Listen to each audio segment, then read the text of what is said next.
जब उस प्रभु की कृपा मिलती है तभी मनुष्य को सच्चाई समझने का मौका मिलता है,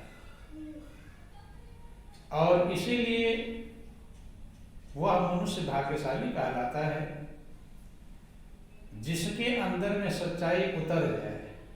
क्या हो जाए? उतर जाए। कहना सुनना अलग चीज है और उतारना अलग चीज है। जिनके हृदय में सच्चाई उतर गई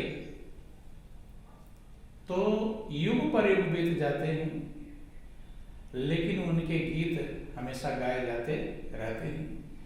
सूरज चंद्रमा सितारे नष्ट हो जाते हैं, लेकिन महापुरुष कहते हैं कि उनका नाम कभी मिटता नहीं। जैसे आप लोग सुनते हैं कि मरकर भी अमर नाम है उस जीव का जग में, प्रभु प्रेम पे बलिदान जो जीवन किया करे। जिसने भी अपने जीवन को प्रभु के प्रेम के लिए लगाया वो यहाँ भी धन्य हो गया और आगे भी धन्य हो गया। क्योंकि इस दुनिया में आने का मकसद सिर्फ इतना ही नहीं कि हम कमा ले, खा ले, पी ले, चले जाए।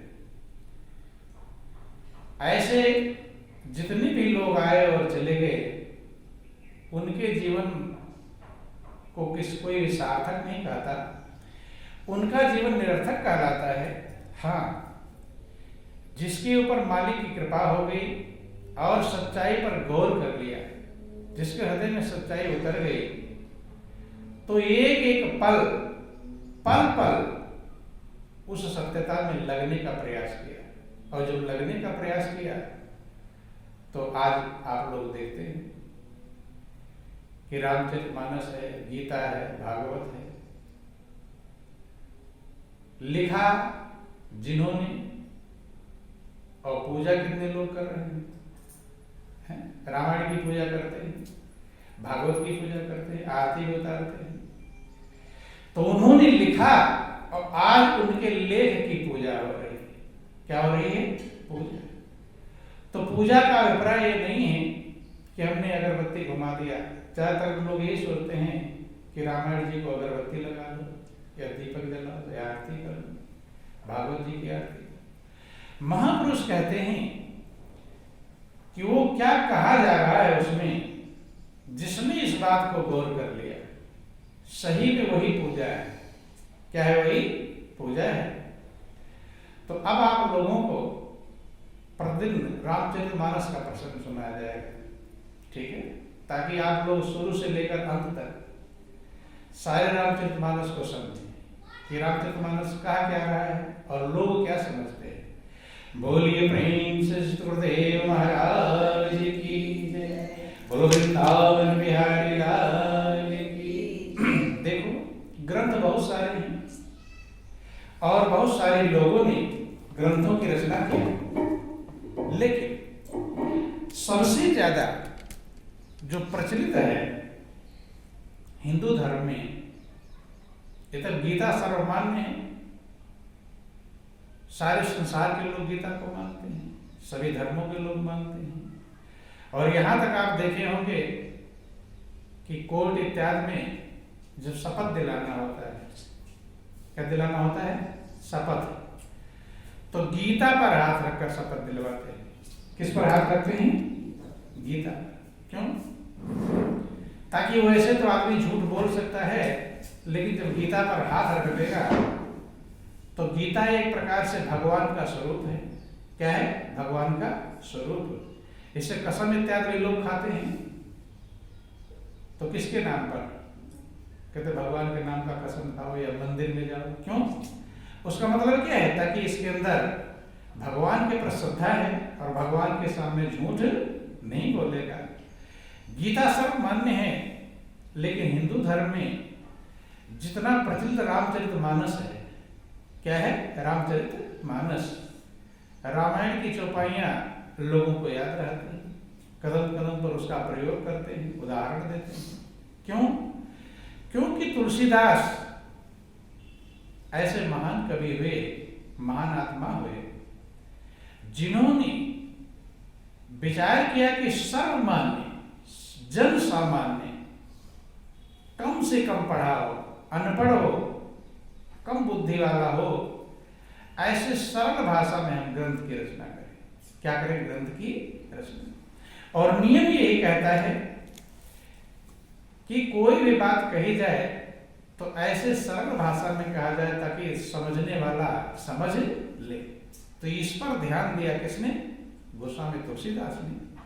और इन्होंने इतनी सरल भाषा में लिखा है कि जो कुछ भी पढ़ा लिखा नहीं है और अनपढ़ है, कम बुद्धि वाला है, वो भी उनकी भाषा को समझ जाता है। समझ जाता है तभी तो कुछ करेगा। पहला काम समझना है। अब तमाम जगहों पर आप देखते हैं कि पूजा पाठ होती है तो मंत्र उच्चारण करते हैं। तो मंत्र जो पढ़ रहे हैं दूसरा सुनने वाला समझता है? जब नहीं समझते हैं तो समझने के लिए कुछ भी कहते हैं तो नियम कहता है वो समझने के लिए होता है।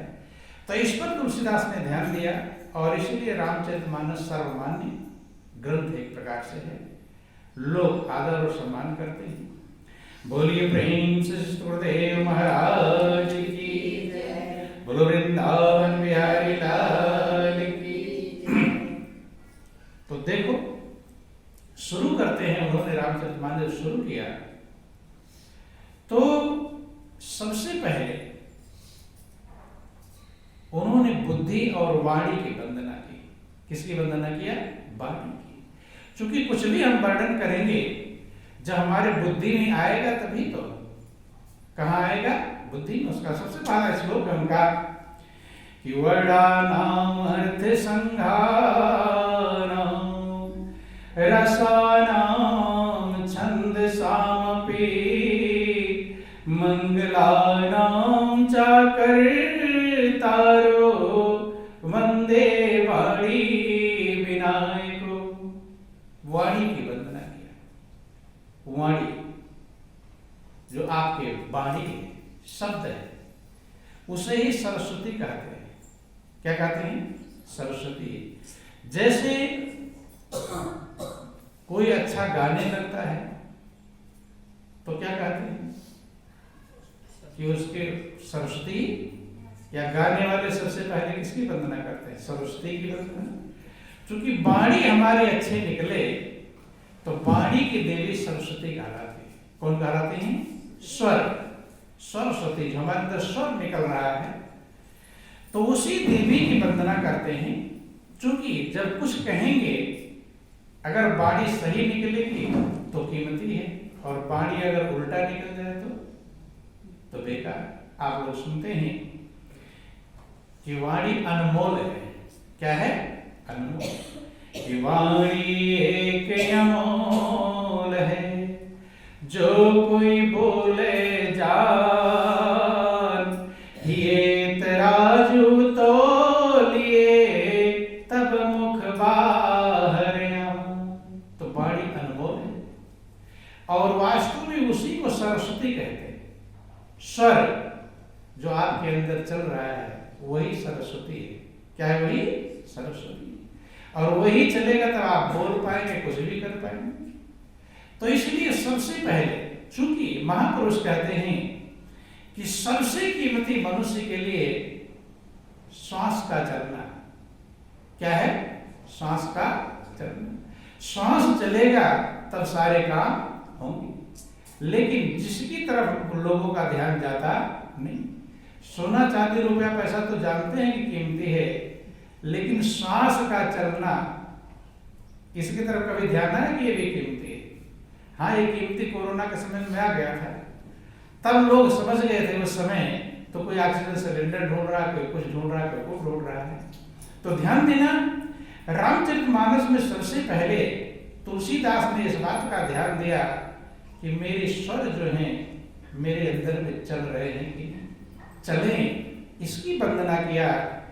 वर्णानाम अर्थ संज्ञाना। वर्ड अर्थों का समूह है। वर्ड माने शब्द, वर्ड माने शब्द, और जो अर्थों का समूह है रसाना। जब वर्ड शब्द निकलेगा और आप उसका अर्थ समझेंगे। क्या समझेंगे? अर्थ। तभी तो वर्ड का लाभ मिलेगा, शब्द का लाभ, कुछ बोलने का लाभ तभी मिलेगा जब आप अर्थ समझेंगे, और समझेंगे तभी आपके अंदर रस उत्पन्न होगा। क्या होगा? रस। रस का मतलब आनंद, रस का मतलब आनंद, प्रेम, शांति। तभी तो इसीलिए उन्होंने कहा कि वर्ड अर्थ, अर्थों के समूह और रसों और छंद जो बनते हैं, उन्हीं से, शब्दों से ही छंद, दोहा, चौपाई, सोरठा सभी बनते हैं। तो मंगला नाम चक्रधारो, मंगल करने वाले, बंदे बाड़ी विनायक को, सरस्वती की वंदना करता हूं। और विनायक माने गणेश जी की, विनायक माने गणेश जी। अब विनायक क्यों कहा गया? गणेश के और तमाम पर्यायवाची शब्द हैं, लेकिन विनायक का मतलब जिसके अंदर विनम्रता हो, विनय हो। गणेश का एक पर्यायवाची विनायक भी है, तमाम पर्यायवाची है। तो जब आपके अंदर विनम्रता होगी, क्या होगी? विनम्रता, नम्र आप होंगे। महापुरुष कहते हैं कि नम्रता सबसे बड़ी चीज है। क्या है? नम्रता सबसे बड़ी चीज। कि भली गरीबी दीनता सके न कोई मार, और सहज रुई कपास की काटे ना तलवार। सबसे भली अच्छी चीज है नम्रता। क्या है? नम्रता, दीनता, छोटा बनना, अपने आप को छोटा समझना, बनना मत समझना, बनते तो बहुत है, समझना। हम अपने आप को छोटा समझ जाएं, दीन बन जाएं, नम्र बन जाएं, तब समझ लेना कि हमारे ऊपर गणेश जी प्रसन्न है। कौन प्रसन्न है? विनायक। विनम्रता जब आपके अंदर, ध्यान देना, बहुत लोग इस बात को नहीं समझ पाते कि देवी देवता कैसे प्रसन्न होंगे। ये गौर कर लेना।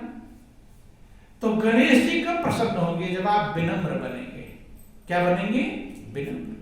बोलिए प्रेम से गुरुदेव महाराज की जय, बोलो वृंदावन बिहारी लाल। क्योंकि उनका नाम विनायक है। क्या है? विनायक। विनम्रता को स्वीकार करते हैं। तो अगर आप चाहते कि गणेश जी मुझसे प्रसन्न हो, तो क्या बनना चाहिए? विनम्र।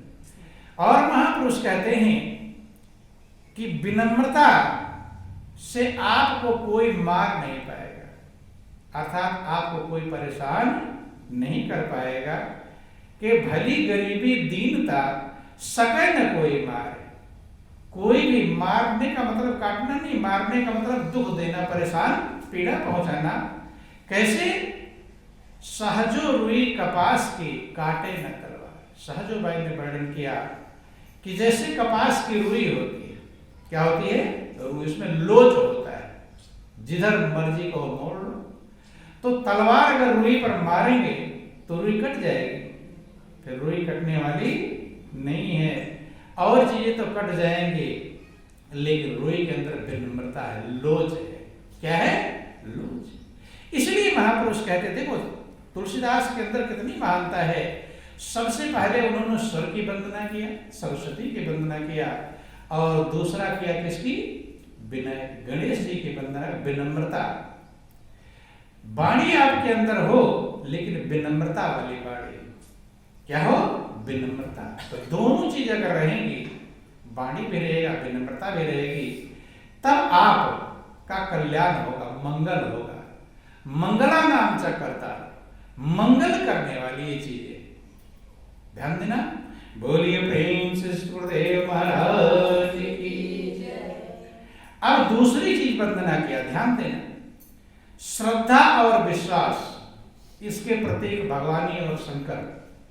कि भवानी शंकरो वंदे श्रद्धा विश्वास रूपिणो, याभ्याम विना ना पश्यन्ति सिद्धा शांतास्तमीश्वरम्। कहते हैं कि मैं श्रद्धा और विश्वास रूपी भवानी और शंकर की वंदना करता हूं। भवानी और शंकर कौन है ये समझना, ये गौर कर लेना। भवानी का मतलब मां पार्वती, वो कौन है? श्रद्धा। क्या है? श्रद्धा। जो आपके अंदर श्रद्धा है वही भवानी है, वही मां पार्वती है। और जो आपके अंदर विश्वास है वो भगवान शंकर है। कौन है? भगवान शंकर। अगर आपके अंदर श्रद्धा होगी तो श्रद्धा से ही हर काम होता है। श्रद्धा के बिना कुछ भी संभव नहीं। पहले श्रद्धा उत्पन्न होती है तब आप उस मंजिल को पाते हैं। भगवान कृष्ण ने गीता में समझाया कि हे अर्जुन, किसी भी प्रकार का ज्ञान प्राप्त करने के लिए श्रद्धा की आवश्यकता है। किस चीज की आवश्यकता है? श्रद्धा। कोई चीज की आपको श्रद्धा ही ना हो, कोई सिखावे तो सीख लेंगे नहीं से। पहले अंदर श्रद्धा उत्पन्न होगा। श्रद्धा ही मां पार्वती। श्रद्धा की वंदना किया, मां पार्वती की वंदना किया। कहते हैं कि श्रद्धावान लभते ज्ञान, श्रद्धावान को ही ज्ञान प्राप्त होता है। तो जिसके अंदर श्रद्धा होगी उसके अंदर समझ लो पार्वती देवी का वास है। किसका वास है? पार्वती। श्रद्धा रूपी पार्वती की वंदना करते हैं। कौन से पार्वती की? जो आपके अंदर श्रद्धा है। तो ध्यान देना, सब जो तुलसीदास ने वंदना किया है मनुष्य के गुणों की वंदना किया। किसकी वंदना किया? गुणों की। श्रद्धा भी एक गुण है। पहले आप वंदना किए, जो आपके अंदर स्वर चल रहा है वो भी एक गुण है। वाणी, उसी से आपकी वाणी निकलती है। दूसरा उन्होंने विनम्रता की वंदना किया, गणेश स्वरूप है। तीसरा उन्होंने वंदना किया किसकी? श्रद्धा की, जो पार्वती के स्वरूप में। और चौथा है विश्वास, जो भगवान शंकर के रूप में है, उसकी वंदना किया। तो कहते हैं कि भवानी शंकरो वंदे श्रद्धा विश्वास रूपिणो। जो श्रद्धा और विश्वास के रूप में भवानी और शंकर आपके अंदर मौजूद हैं, मैं उनकी वंदना करता हूं। याभ्याम बिना ना पश्यन्ते सिद्धा स्वांता अस्तमेश्वर। कहते हैं जिसके बिना सिद्ध अपने हृदय में स्थित, अपने अंतःकरण में स्थित परमात्मा को नहीं देख सकते, नहीं जान सकते, नहीं अनुभव कर सकते। किसके बिना? श्रद्धा और विश्वास के बिना। यद्यपि सबके अंदर परमात्मा है, ये उन्होंने स्पष्ट कहा। स्व अंतः अस्तमेश्वरम, जो आपके अंतःकरण में परमात्मा विराजमान है, परम शक्ति विराजमान है, परम चेतना विराजमान है, उसका अनुभव बिना श्रद्धा और विश्वास के आप नहीं कर सकते हैं, जो भवानी शंकर के रूप में आपके अंदर मौजूद है। तो चार गुणों की वंदना किया। श्रद्धा और विश्वास सबसे अधिक आवश्यक है।